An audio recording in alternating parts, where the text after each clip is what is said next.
One Crack News, your boy Carcino here, and let's talk about it. Kanye Titter.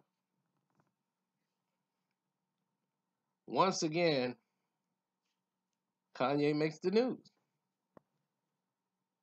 This time, his little spat he had with EMI when he said that he was suing to get out of his contract, or saying he was suing Rock Nation and EMI. EMI is countersuing Kanye West for trying to get out of his contract. They're saying that, you know, we're publishing giants and everything else, but you filed multiple lawsuits and extensions to our agreement. And Kanye West's legal battle for freedom is what he's calling it from his publishing deal. It just got more complicated because when they filed that countersuit against Kanye, they went to a New York federal court after he sued them in an attempt to get out of the contract and own his own music. Portions of West's lawsuit, which was originally filed in January, became public this week. West argues that the legal filings essentially blocks him from retiring and therefore amounts to servitude under California's 7-year law for entertainers.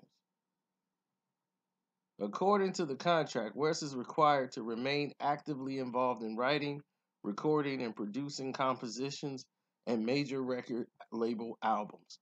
In his principal occupation, the Chicago native asserts that his deal with EMI ended in 2010. They disagree. EMI claims that Kanye West signed a multiple contract extension and modifications to his original 2003 contract, which was the most recent was in 2014, and that Kanye West had been handsomely compensated over those years, and they have given him tens of millions of dollars in advances.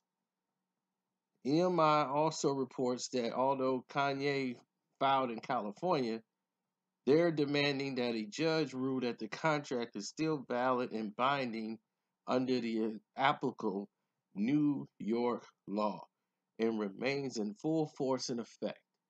You see, that's what people have to understand. And Kanye West don't understand. They think because they reside in California that the law resides in California. And this is where Kanye West is going to have a problem at. You have to read your contract. You could live in Utah. You could live anywhere in the world. You could live and be born and raised in California, sign your contract in Los Angeles. But if the contract says we're going under the laws and the rules of New York City, the New York State law, that's where the law is being practiced.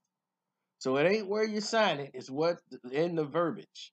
So if they're going by New York law, that 7-year thing that you're trying to get, like, hey, I'm in California and in 7 years, that's not going to apply, sir. There's no wiggle room out of that. It's about what's on the verbiage of the contract. If that contract says it's under New York law, guess what? It's under New York law. And EMI is saying that you belong to them under New York law. So it's going to be an interesting fight. Y'all tell me what y'all think. Who's going to win this case? Who's right? Who's wrong in the situation? In the description box. And don't forget to subscribe. It's your boy Carcino. I'm out.